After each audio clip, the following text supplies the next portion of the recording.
La observación del interior de la célula eucariota, mediante diversas técnicas de microscopía, ha revelado interconexiones que forman las proteínas filamentosas dentro del citoplasma.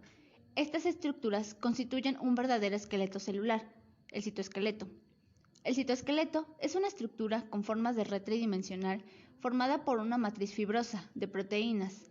No es una estructura rígida, sino dinámica, capaz de reorganizarse continuamente en función de necesidades de la célula, como cambios de forma, movimientos o división.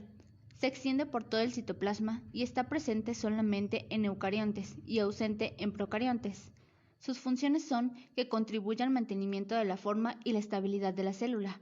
Participa en algunas uniones intercelulares, interviene en la locomoción celular y división celular, y brinda sostén y movimiento a las organelas. Se encuentra formado por 3 diferentes tipos de fibras proteicas, cada una con propiedades elásticas y mecánicas: los microfilamentos o filamentos de actina, los filamentos intermedios y los microtúbulos.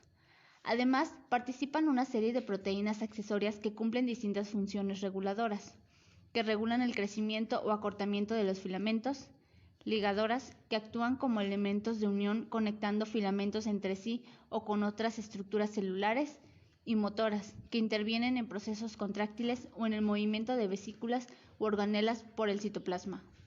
Filamentos de actina. Para empezar, ¿qué es la actina? Todas las células eucariotas tienen actina, y en muchas de ellas es la proteína más abundante, llegando a construir el 5% o más de la proteína celular. La proteína filamentosa miosina se asocia con la actina en las células musculares y probablemente también en las células no musculares. Estructura. Los filamentos de actina están formados por moléculas de una proteína globular denominada actina G, que en presencia de ATP se polimeriza formando un filamento doble helicoidal, también llamado actina filamentosa o actina F. En muchas células no musculares, los filamentos de actina son estructuras dinámicas que pueden aparecer y desaparecer en función de las necesidades de la célula.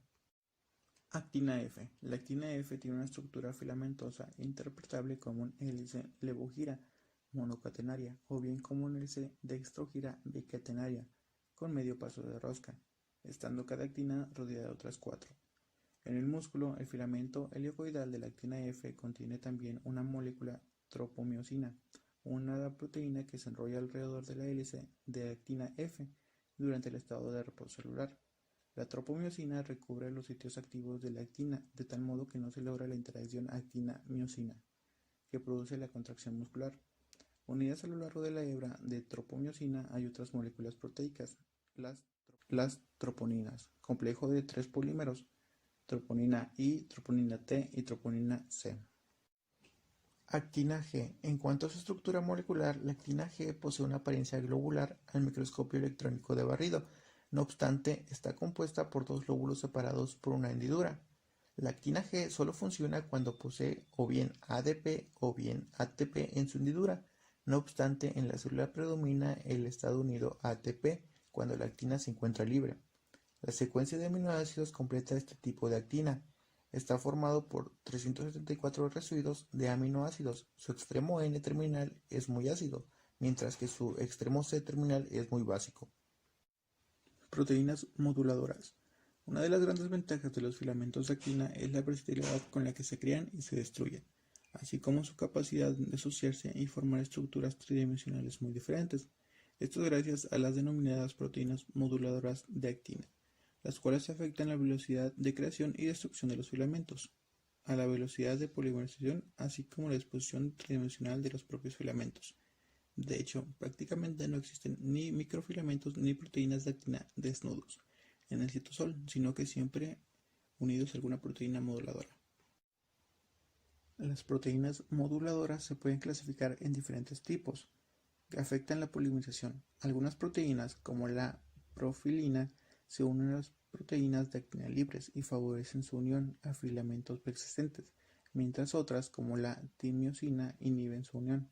Hay otras proteínas moduladoras como la fimbrina y la A-actinina que permiten la formación de haces de filamentos de actina mediante el establecimiento de puentes cruzados entre filamentos, mientras otras como la filamina permiten la formación de estructuras reticulares. Ciertas proteínas moduladoras como la cofilina, catanina o la gesolina provocan la rotura y remodelación de filamentos de actina. También hay proteínas que median la interacción de filamentos de actina con otras proteínas relacionadas, como es el caso de la tropomiosina, que mide la interacción entre actina y miosinas. Las proteínas de anclaje permiten la unión de los filamentos de actina a estructuras celulares, como a las membranas o a otros componentes del citoesqueleto. Funciones. Intervienen en la contracción muscular. En el músculo, el filamento helicoidal de la actina F contiene también una molécula tropomiosina, una proteína que se enrolla alrededor del hélice de actina F. Durante el estado de reposo celular, la tropomiosina recubre los sitios activos de la actina de modo que no se logra la interacción actina-miosina. Esta interacción da lugar a un deslizamiento entre ambos que por coordinación de muchas copias de estos elementos dispuestos en el músculo produce su contracción. También los filamentos de actina producen corrientes citoplasmáticas o de ciclosis. En las células vegetales, las corrientes citoplasmáticas hacen girar el citoplasma alrededor de su vacuola central. También mantienen la estructura de las microvellosidades. Así, en el interior de las microvellosidades de las células del epitelio intestinal hay un haz de filamentos paralelos de actina que mantienen su estructura rígida. También contribuyen a reforzar la membrana plasmática. Muchas células animales poseen una densa red de filamentos de actina justo por debajo de la membrana plasmática. Esta red constituye el córtex celular, que da fuerza mecánica a la superficie de la célula y permite cambiar de forma y moverse. Los microtúbulos. Los microtúbulos son componentes subcelulares que se encuentran prácticamente en todas las células. Estos se extienden a lo largo de todo el citoplasma. Estos están compuestos de polímeros proteicos y se compone de 13 protofilamentos, que a su vez estos están conformados por nonómeros, los cuales son el A y B de la tibulina. Su estructura del microtúbulo. El aspecto del mismo sugiere que este está formado por subunidades globulares de 5 nanómetros de diámetro. Estos también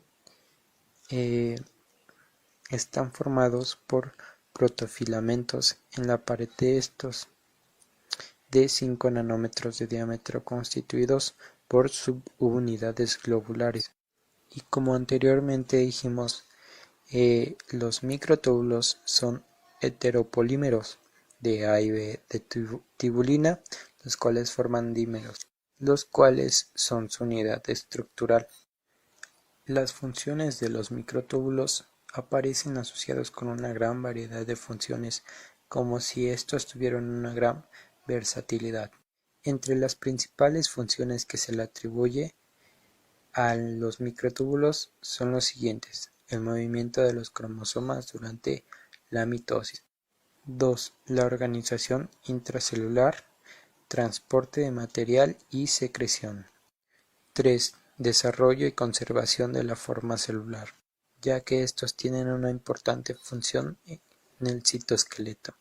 También permiten la movilidad celular, ya que estos se encuentran en los filios y flagelos de las células. La transducción celular, la regulación de la topología de la membrana. La interacción de la última se debe a las proteínas, principalmente de la misma. Ahora hablaremos sobre los filamentos intermedios. Los filamentos intermedios son componentes del citoesqueleto cuya principal misión es permitir a las células o estructuras celulares soportar tensiones mecánicas. Se denominan intermedios porque el diámetro de estos filamentos es aproximadamente de 8 a 15 nanómetros, que se encuentran entre los filamentos de actina y el de los microtúbulos. En la célula hay dos sistemas de filamentos intermedios, uno en el citoplasma y otro en el interior del núcleo.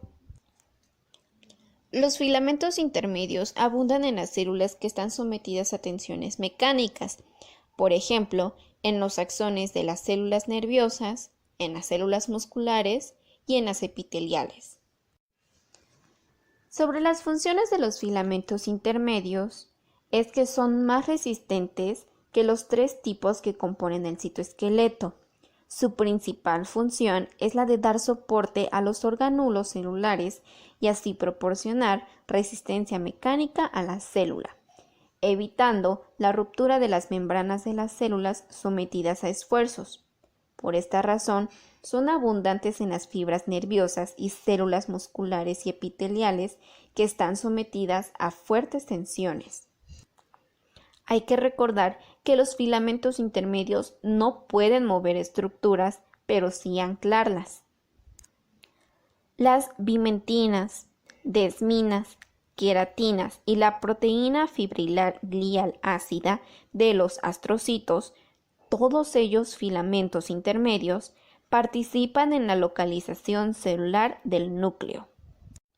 Ahora hablaremos sobre la estructura general de los filamentos intermedios. Estos se pueden describir semejando a cuerdas constituidas por polímeros de proteínas fibrosas en forma de bastoncillos que se encuentran en haces muy empaquetados con distribuciones helicoidales largas. Como decía, los filamentos intermedios son estructuras formadas por proteínas fibrosas muy resistentes que se encuentran en todas las células eucariotas. Son los componentes del citoesqueleto más estable. Y sí, mucho más estables en el tiempo que los microtúbulos y los filamentos de actina. Entre los filamentos intermedios encontramos los neurofilamentos. Estos se encuentran en las células del tejido nervioso y su función es la de mantener la forma celular y la calibración y transporte axonal. También tenemos los filamentos de desmina, que son todos los tipos de células musculares. Estos mantienen en su sitio las miofibrillas para coordinar contracciones de las células. Tenemos los filamentos de bimentina, que se encuentran en los fibroblastos, en las células endoteliales y células sanguíneas blancas, y su función es la de proveer un ancla para el soporte de los organelos intercelulares. Tenemos los filamentos de queratina, que se denominan tonofilamentos. Se encuentran en las células epiteliales y las células del pelo y uñas, y su función es la de una barrera impermeable. Y por último, encontramos los filamentos de laminas en ABC y las laminofilamentos. Su localización es la del revestimiento de cubiertas nucleares de todas las células, y su función es la de formar las láminas nucleares que refuerzan la membrana nuclear. Los depósitos citoplasmáticos. El citoplasma puede contener, según el tipo de célula estudiado y su estado funcional, acumulaciones generalmente temporales de diversas sustancias no envueltas por una membrana. Dentro de estos tenemos a los glúcidos. El glucógeno es un polisacárido. Es la forma en que las células animales almacenan carbohidratos y se encuentra principalmente en las células musculares y en los hepatocitos. A microscopía electrónica, el glucógeno aparece en forma de gránulos electrodensos de 15 a 30 nanómetros, que pueden formar acúmulos de tamaño variable. Los lípidos, que constituyen los depósitos de grasas en el citoplasma. Las células especializadas en el almacenamiento de lípidos se denominan adipocitos. Las grasas almacenadas son por lo general triglicéridos. Las inclusiones de lípidos carecen de membrana, pero las gotitas están rodeadas de elementos del citoesqueleto y algunas enzimas. Los cristales son ciertas células que poseen en su citoplasma estructuras en forma de cristales. Desde el punto de vista bioquímico, se sugiere que son de naturaleza proteica. Y por último, los pigmentos. Estos poseen color propio y se clasifican en dos, en pigmentos endógenos que son sintetizados por las células, entre ellos son la hemoglobina, que es sintetizada por los eritrocitos, y este pigmento es responsable del color rojo de la sangre. La melanina, que es sintetizada por las células denominadas melanocitos, es de color pardo o negro y contribuye con el color de la piel y sus anexos. Y la lipofuscina, que es un pigmento de color pardo amarillento y es considerado un signo de envejecimiento celular. Abunda en las neuronas, hepatocitos y células musculares del miocardio. y los pigmentos exógenos, que provienen del medio ambiente y son incorporados al citoplasma de las células. Entre ellos son los carotenoides, que son de origen vegetal y poseen naturaleza lipídica, y los minerales, que son polvos, tintas, carbón, silicio y otros minerales que pueden ser fagocitados y permanecer en el citoplasma de las células.